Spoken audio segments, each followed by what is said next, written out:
My grandmother used to tell me scary stories when I was little. There's one I'll never forget. Series. I was 10 years old when Grandma came to live with us. It was about 6 months after Grandpa died, and looking back, I imagine she must have been lonely in their big house.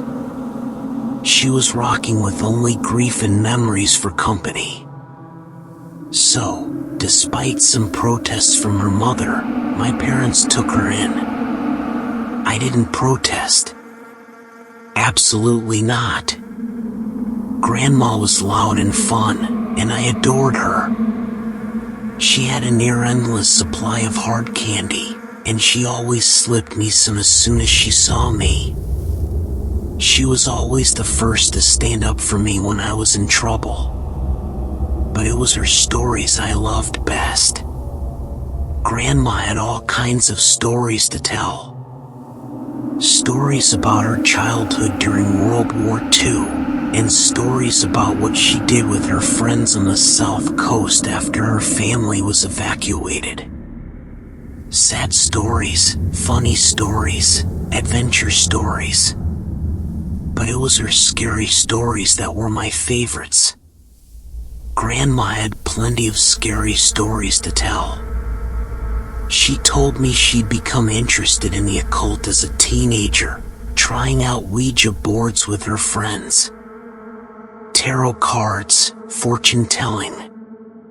All of that. Most of the stories made me laugh, or I'd forget them soon after she told them, but there were a few that really scared me. I was only 10 at the time, you have to understand. And Grandma really knew how to bring those stories to life. She had turned off the lights in my room so that only the glow of the night sky shone through the curtains, and she had moved in very close. Close enough that I could see the wrinkles on her face and smell the caramel on her breath. Close enough that her deep blue eyes could stare straight into mine. Some of these stories must have given me nightmares, but now, years later, there's only one I remember. One that has stayed with me.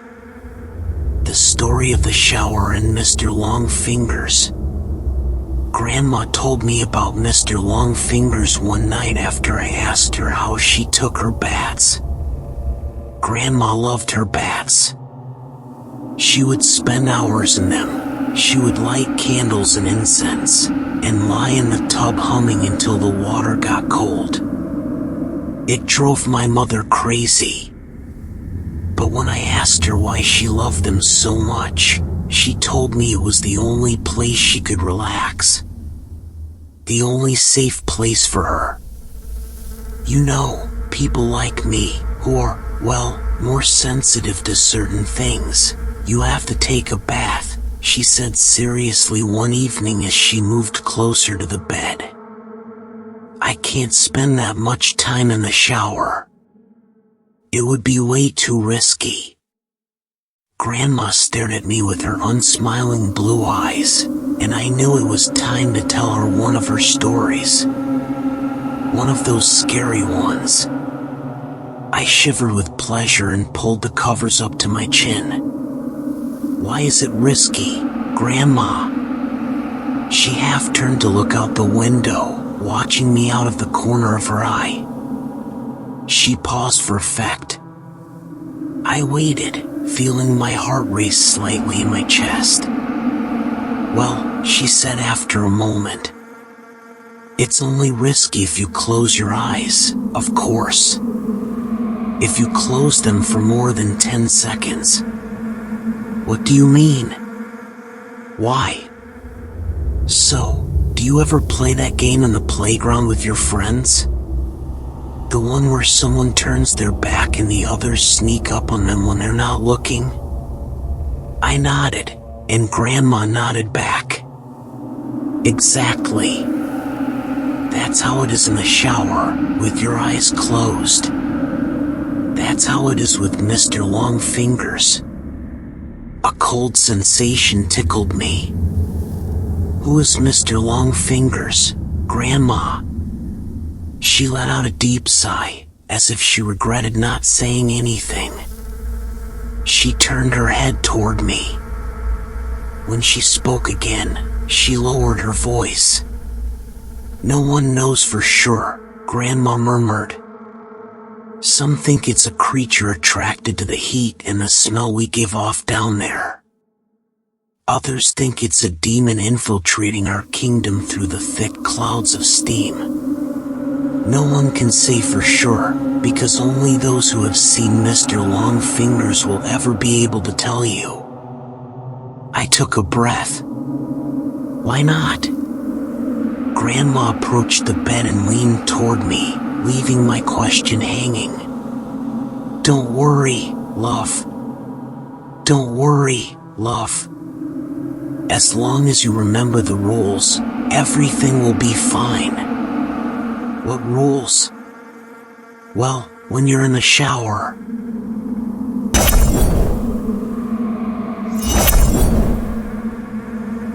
We try not to close our eyes for too long.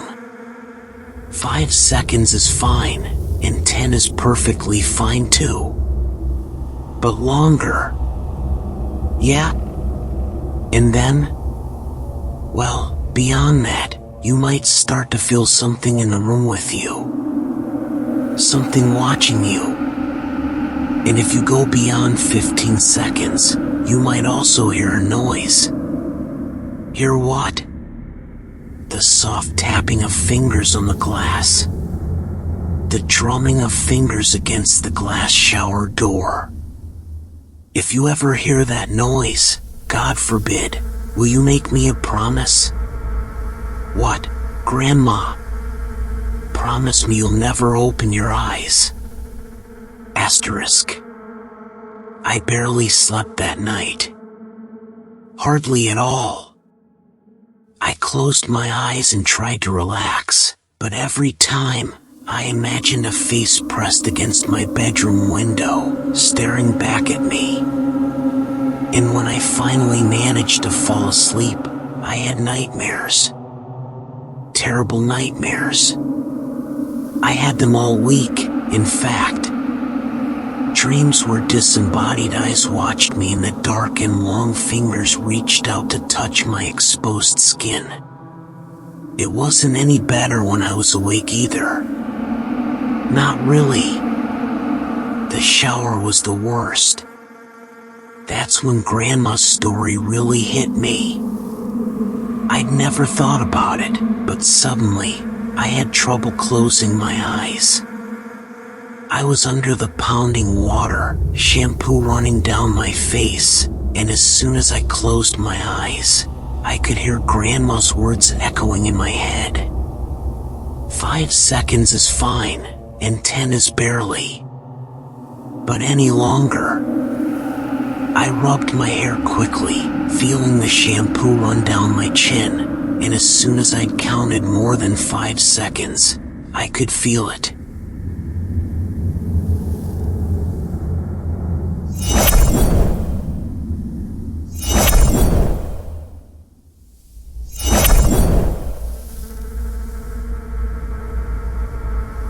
Kind of pressure. Not quite the feeling of being watched, but something close. I ran my fingers faster and faster through my hair, frantically trying to remove the suds, and the black red behind my closed eyes, combined with the rush of water in my ears, felt like I was holding my breath. Like the silence before a scream. The seconds ticked by in my head, and I wanted to open my eyes so badly that sometimes I did so before I'd even rinsed my hair properly, and my eyes stung with shampoo. But before closing them, I always made sure to look through the steamy glass door of the shower stall, just to make sure I was still alone. Asterisk.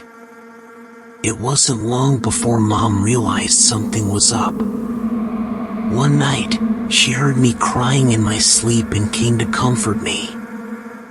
She asked me what was wrong, and everything came out. I told her the stories about Grandma and Mr. Longfingers. She had that look when I told them, the way she used to look at me when I really made her angry. That wide, furious look. But this time, she wasn't angry with me. She was angry with Grandma. My parents' room was next to mine, and sometimes, if I put my ear to the wall, I could hear them talking. Soft whispers. That night, however, after Mom was reassured that I wasn't scared anymore and she went back to her room, the whispers weren't gentle at all. Oh no! I heard Mom whispering to Dad about Grandma. About the stories she told me. Mom's voice echoed through the wall, high and clear. You know what your fucking mother told her now, don't you, Simon? Dad's reply was an unintelligible whisper. She told him a monster would get him if he closed his eyes in the shower. A monster. The poor kid's been having nightmares about it all week. Seriously, Simon, you'd better say something to her first thing in the morning. Or I will. Grandma came to visit me in my room the following night. That time, perched at the foot of my bed, there was no fuss. Nothing like that. Grandma sat there, staring at me, her blue eyes wide and sad. The moonlight through the window lit up her wrinkled face.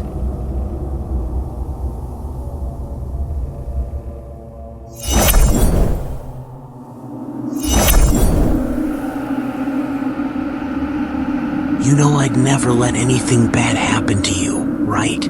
She said after a moment. I nodded. I know, Grandma. You know I wouldn't let anyone hurt you. I nodded again. Okay, fine. That's good. She looked away for a moment, back out the window. You know, what I tell you at night is to help you, darling. It's to toughen you up a little. To protect you. She paused and shook her head. But maybe your mother is right. Maybe I went too far this time. She looked at me and smiled. But even then, even though I was only 10, I could see it didn't reach her eyes. I'll tell you what, Grandma said.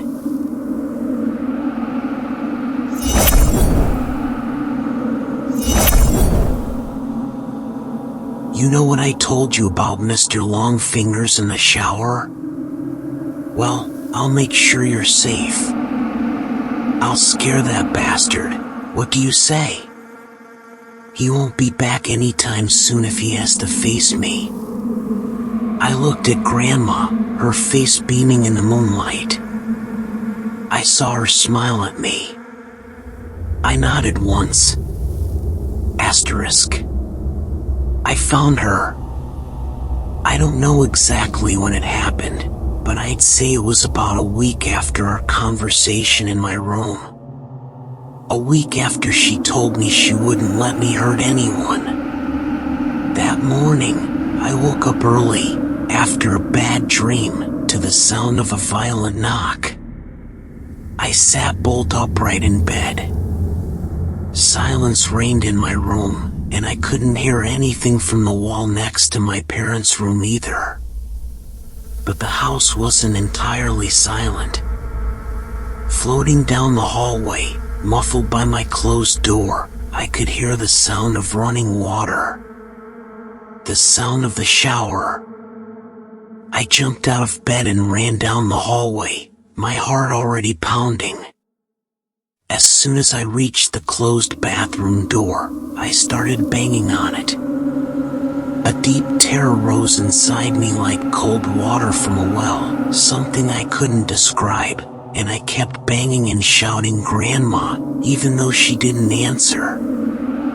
To my right, I could faintly hear voices coming from my parents' bedroom, the sound of sleepy footsteps, but before they could step out onto the landing, I raised my hand to test the doorknob, more out of instinct than because I thought it might actually open. But the door wasn't locked. I continued knocking with my free hand, and suddenly it swung inward, confronting me with a wall of steam. The heat hit my skin. I squinted against the damp fog and peered into the bathroom. And before Dad could push me aside, before everything around me descended into screams, tears, and chaos, I saw her. I saw Grandma. She was lying naked on the floor of the shower stall, the water pounding around her. Blue eyes bulging. One hand was folded over her chest, like a dead bird, while the other trailed along the cabin window. The fingerprints it had left in the steam were still clear and fresh. It was a heart attack that killed her. That's what my father told me. He said Grandma was old and that the thing had struck her quickly and suddenly. She would have died quickly and painlessly, Dad said. She wouldn't have suffered. But I knew that wasn't the case. Even at 10, I knew that. And years later, writing this as an adult, I still know better. I also know that my wife and children resent me for refusing to shower at home, for insisting that everyone take a bath. They act like it's nothing and indulge me, but I can see they don't really understand. Absolutely not. My wife thinks so. She thinks I still carry the trauma of watching my grandmother die in front of me when I was little. I suppose she's right, in a way. But she doesn't know the whole truth. No one does. And no one would believe me even if I told them. No one would believe me if I said that the reason I don't shower, the reason I haven't since I was 10, isn't because I'm scarred by the sight of a dead body. It's because all those years ago, when I returned to the still warm bathroom after the paramedics had brought Grandma's body down, I made sure to check the marks her fingers had etched through the steamy glass of the shower stall. And those marks weren't just on the inside. Thanks for watching. Please don't forget to support and subscribe to the channel.